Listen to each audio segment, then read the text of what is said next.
The great journalist of Nigeria, Dr. Kemi Lawrence for Kemi Talks Media. It's Tuesday, the 26th of November, 2024. Let's talk about how Nigerians are being pied every day across the country, different states and all. The armed forces are not protecting Nigerians, and the president, Mr. Tinubu, needs to call an emergency meeting with the service chiefs. This is now looking like a lucrative business to keep killing Nigerians every day. The mainstream media is not going to talk about this because they are funded by the same politicians and businessmen who are behind these acts. Many of these politicians and businessmen have an influence in the media because some of them actually own the media platforms, including the president, who owns the Nation newspaper and TVC. Now, let's get to business. Nigerian police and Nigerian army, okay? Some of your men have been kidnapping Nigerians and killing Nigerians. You swore an oath to protect citizens. You are the ones contributing to the insecurity in this country, and you're always blaming IPOB, ESN, and other groups out there. You even set up your fake security agency, Ebube Agụ, in the southeast, which has done nothing in Igbo land. The DSS has not protected Nigerians and ignored the homeland security issue. The homeland is so important. Look at how America deals with the homeland. What is going on in Nigeria? Why are Nigerians getting killed every week? Why doesn't anybody talk? The people are scared to talk. The media who talks for them are owned by the same people frustrating them. Number one, Igbo farmers were killed in Enugu this week. They were killed just going to their farms to harvest food by Fulani militias. What has been done over there? When ESN comes out protecting them, you say ESN is a terrorist group because you're the ones funding those militias. All these businessmen and people funding terrorism should have been caught by the police and the army a long time. Now, 13 people were going to church just 2 days ago on Sunday in Benue State, Logo Community, Logo Local Government. They have a name. Who are they? They were going to church. They were killed by what the media beams as suspected herders. There is no such thing as suspected herders. If they're herders, you tell us they're herders. If they're suspected, you tell us. Unknown gunmen, suspected herders, terms that we're not supposed to use in journalism school, being used by the Nigerian media to cover up for their owners. Now I'm hearing the teenage daughter of a dismissed cop who reported rape is now missing. That cop reported rape. We saw the video. Now she's missing. Stop the kidnappings, Nigerian police, Nigerian army. Now, a former chief of defense staff, and I believe that Danjuma was also chief of army staff, at one point in his life, he already exposed you 6 years ago. This is why journalism is a rough draft of history. Those teenagers 6 years ago in secondary school that didn't know this story now know that in 2018, Danjuma asked Nigerians to defend themselves against killers. And he said the armed forces are not neutral. This is the chief of army staff and the chief of defense staff. And people were saying, okay, he had a mental problem. He was talking at a graduation, a convocation of a university in Taraba, Jalingo, Taraba State, his state. And then Buhari went and detained him in the plane when he was flying to Abuja. We remember that very well. What you don't know is that I was the one that brought out the whole story during Abba Kyari's memorial. Abba Kyari, the chief of staff for Buhari, who died of COVID, was the one that begged Buhari not to arrest Danjuma. Danjuma was arriving on a plane to Abuja. All the passengers were out of the plane. Buhari said they should hold him in that plane because of this statement at that graduation. The dates are there. 7 years ago, Danjuma accused the armed forces of complicity in killings across Nigeria. A slow ethnic killing going on. Let me go to that Benue State. Benue State, where this thing happened, Logo Community, is a community-based, it's a community that has a lot of people who speak Tiv. A Tiv, T-I-V, speaking community. Tiv is the 6th most popular ethnic group in Nigeria. They want to eliminate the Tivs. They want to eliminate the Igbos. And you are sitting down there in your homes and you're pretending that nothing is happening.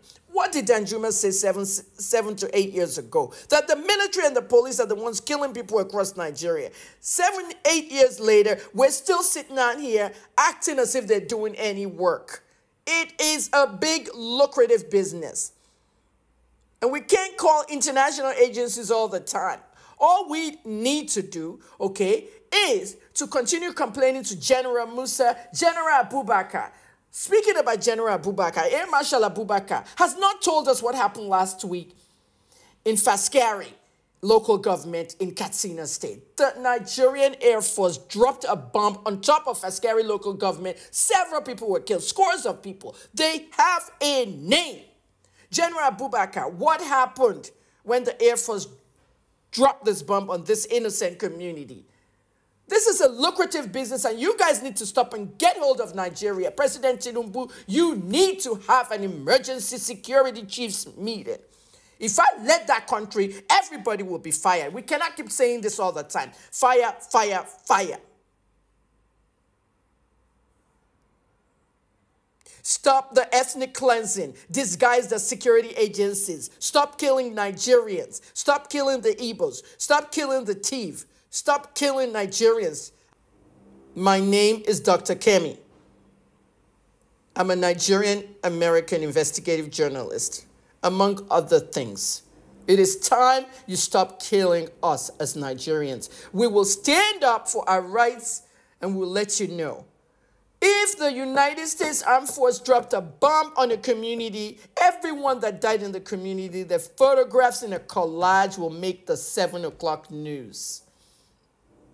If 13 people died in America, going to church, killed by gunmen, herders or whatnot, suspected gunmen, unknown gunmen, their faces will be in the news. 7 o'clock that evening. If farmers were on the farm in the United States and some herders or gunmen or whatnot, if those farmers died, their names will be in the news.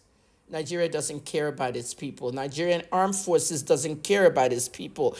Nigerians, I'm going to tell you to do exactly what Danjuma told you. Defend yourselves. I've never liked T.Y. Danjuma because he was the one that executed my uncle. I was like 2 years old, 1 year old then. You remember Aguiyi Ironsi, the head of state at the time in the military, who came to visit my state, Western region. And my uncle, Adekunle Fajuyi, was the leader. It would be like the governor. And while he was hosting Ironsi at the government house, the same government house in Agodi, the army arrived and grabbed them. My uncle said, no, you can't grab the head of state. What's going on? What's about to happen? I'm going with him. He was a hero. He went with his guest. And then they took them to Iro Road in the bushes and tortured them. And T.Y. Danjuma took a walkie-talkie and radioed Yakubu Gowon. Mission done. And that's how Yakubu Gowon became the head of state. They went to kill the former head of state and a governor who followed him. So I've never liked Danjuma. But if he's saying this, you better believe it and start defending yourself. Gowon became the head of state, and then Murtala Muhammad came, took over. Everybody taking over, everybody taking over. And that's why Tinubu can open his mouth and be calling himself a Milokon. It's my turn. Nigeria is not turn by turn. Nigeria is helping Nigerians, fostering growth in Nigerians, and protecting and serving us. General Musa, Dr. Egbetokun, Air Marshal Abubakar, Lieutenant General Oluyede, Nigerian Army, you need to start doing your jobs. I am the journalist that will tell the world about Nigeria. I'm going to all the mainstream media everywhere around the world. And I'm going to talk about this more. If you're a Nigerian listening to this video, share it across every platform. Let everybody see what's going on. We cannot be in a circle in this country. I fled the country because of the people. I fled the country because I did a story about a schoolboy in Lagos, Sylvester Romani, telling them that the father was negligent and the father contributed to the child's death, and that the child himself was trying to haze in the school. And nobody believed me. What did I get? The people released my phone number, my address, and told them to come and beat me up. Celebrities. I fled my house January of 2023, and then on my way out of Nigeria. At the end of the day, no one knows my location. I've never disclosed it. I shouldn't. I will never. But at the end of the day, I will continue talking. Make Nigeria livable. I am a Nigerian at the end of the day.